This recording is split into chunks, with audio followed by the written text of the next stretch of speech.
চলুন আজ আমরা একটা দারুণ জিনিস আবিষ্কার করি। এই মহাবিশ্বের সবচেয়ে ক্ষুদ্র কণার ভেতরে যে কি বিশাল শক্তি লুকিয়ে আছে তা জানলে অবাক হতে হয়।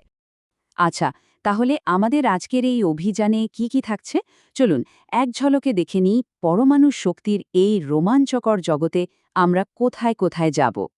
চলুন একদম সহজ একটা পরীক্ষা দিয়ে শুরু করি। এমন এক ধরনের শক্তি যা আমরা চোখে দেখতেও পারি আবার অনুভবও করতে পারি। আমরা এখন যা দেখছি তা হলো একটা বেশ মজার রাসায়নিক বিক্রিয়া। ভাবুন তো, দুটো সাধারণ জিনিস মেশাতেই তাদের ভেতর থেকে কেমন শক্তি বেরিয়ে আসছে, অনেকটা জাদুর মতো। দেখলেন তো, পানিটা কিন্তু গরম হয়ে গেল। এটাই হলো রাসায়নিক শক্তি, যা তাপ হয়ে বেরিয়ে আসছে।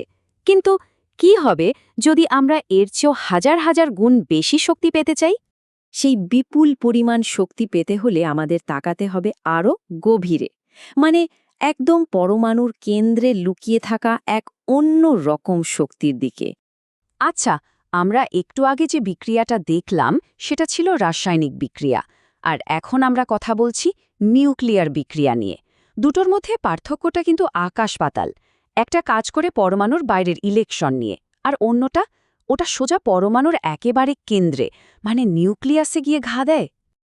তো এই যে অবিশ্বাস্য নিউক্লিয়ার শক্তি, এটাকে বের করে আনার রাস্তা আছে দুটো। হয় পরমাণুকে ভাঙতে হবে, না হলে জুটতে হবে। প্রথম উপায়টা হলো ফিশন। ফিশন মানে সোজা কথায় ভাঙা। ভাবা যায় একটা বড় জিনিসকে সাবধানে ভেঙে ছোট ছোট টুকরো করে ফেলা হচ্ছে। ধরা যাক নিউট্রন নামের ছোট্ট একটা গুলি ছোড়া হলো, আর সেটা গিয়ে সোজা লাগলো বিশাল একটা ইউরেনিয়াম পরমাণুর গায়ে। ব্যাস, এই এক ধাক্কাতে পরমাণুটা আর নিজেকে সামলে রাখতে পারে না, ভেঙে দুই টুকরো হয়ে যায়। আর ঠিক এই ভাঙার মুহূর্তে ঘটে আসল জাদুটা। বেরিয়ে আসে প্রচণ্ড শক্তি। শুধু তাই না, সাথে আরও কয়েকটা নতুন নিউট্রনও বেরিয়ে আসে, যারা এই খেলাটাকে সামনে এগিয়ে নিয়ে যাবে। এবার আসি দ্বিতীয় পদ্ধতিতে, ফিউশন। এটা হলো ফিশনের একদম উল্টো। এখানে ভাঙার বদলে জোড়া লাগানো হয়, মানে ছোট ছোট জিনিসকে একসাথে করে আরও বড় কিছু তৈরি করা হয়। এবার ভাবুন তো, দুটো ছোট্ট হাইড্রোজেন পরমাণু রকেটের গতিতে একে অপরের দিকে ছুটে আসছে, যেন দুটো গাড়ির মুখোমুখি সংঘর্ষ। এই প্রচণ্ড ধাক্কায় ওরা একজন আরেকজনের সাথে মিশে গিয়ে একদম নতুন একটা পরমাণু, মানে হিলিয়াম তৈরি করে ফেলে। আর এই প্রক্রিয়াতেও বেরিয়ে আসে বিশাল পরিমাণ শক্তি। মজার ব্যাপার কি জানেন, আমাদের সূর্য কিন্তু ঠিক এভাবেই, মানে ফিউশন প্রক্রিয়ার মাধ্যমেই প্রতিদিন আমাদের আলো আর তাপ দেয়। আচ্ছা, ফিশন বিক্রিয়াটা কিভাবে নিজে থেকে বাড়তে থাকে সেটা এবার দেখা যাক। এটাকে বলে চেইন রিঅ্যাকশন বা শৃঙ্খল বিক্রিয়া। ব্যাপারটা অনেকটা ডমিনো খেলার মতো। একটা নিউট্রন গিয়ে একটা পরমাণুকে ধাক্কা দিয়ে ভাঙল, আর সেখান থেকে ছিটকে বেরোলো আরও ৩টা নিউট্রন। এবার ওই ৩টা নিউট্রন গিয়ে ধাক্কা দেবে আরও ৩টা পরমাণুকে, সেখান থেকে বেরোবে কটা? ৯টা নিউট্রন।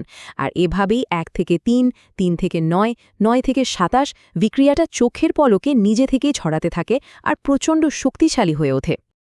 তো এই যে এত শক্তিশালী একটা চেইন রিঅ্যাকশন, এটাকে দিয়ে আমরা কোনো দরকারি কাজ করতে পারি, যেমন ধরুন আমাদের বাড়িঘর আলোকিত করা। এই শক্তিকে বিদ্যুতে বদলে ফেলার বুদ্ধিটা কিন্তু দারুণ। প্রথমে নিয়ন্ত্রিত চেইন রিঅ্যাকশন থেকে যে প্রচণ্ড তাপ বের হয় সেটাকে কাজে লাগানো হয়। এরপর সেই তাপ দিয়ে পানি ফুটিয়ে বাষ্প বানানো হয়। তারপর সেই বাষ্পের জোরে টারবাইন নামের একটা বিশাল পাখা বন বন করে ঘুরতে থাকে। আর সবশেষে ওই ঘুরন্ত টারবাইনই জেনারেটরের সাহায্যে বিদ্যুৎ তৈরি করে। কি সহজ, তাই না? এই অসাধারণ প্রযুক্তি কিন্তু এখন আর শুধু গল্পের বইয়ে নেই। আমাদের দেশে এটা ব্যবহার করা হচ্ছে একটা সুন্দর ভবিষ্যৎ গড়ার জন্য। হ্যাঁ, পাবনার রূপপুরে তৈরি হচ্ছে আমাদের দেশের প্রথম পারমাণবিক বিদ্যুৎ কেন্দ্র।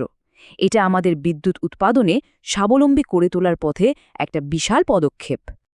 এর আসল উদ্দেশ্য হল আমাদের দেশের কলকারখানা, কৃষি আর সাধারণ মানুষের জন্য সবসময় যাতে বিদ্যুৎ থাকে সেটা নিশ্চিত করা। এক কথায় দেশের উন্নয়নের চাকাকে আরও গতি দেওয়া। আমরা তো দেখলাম পরমাণুকে ভেঙে বা জুড়ে দিয়ে কি অবিশ্বাস্য শক্তি পাওয়া যায়। কিন্তু ভাবুন তো, এই ছোট্ট কণার ভেতরে আরও কত কি বিশাল রহস্য লুকিয়ে থাকতে পারে, যা হয়তো আমরা এখনো জানি না।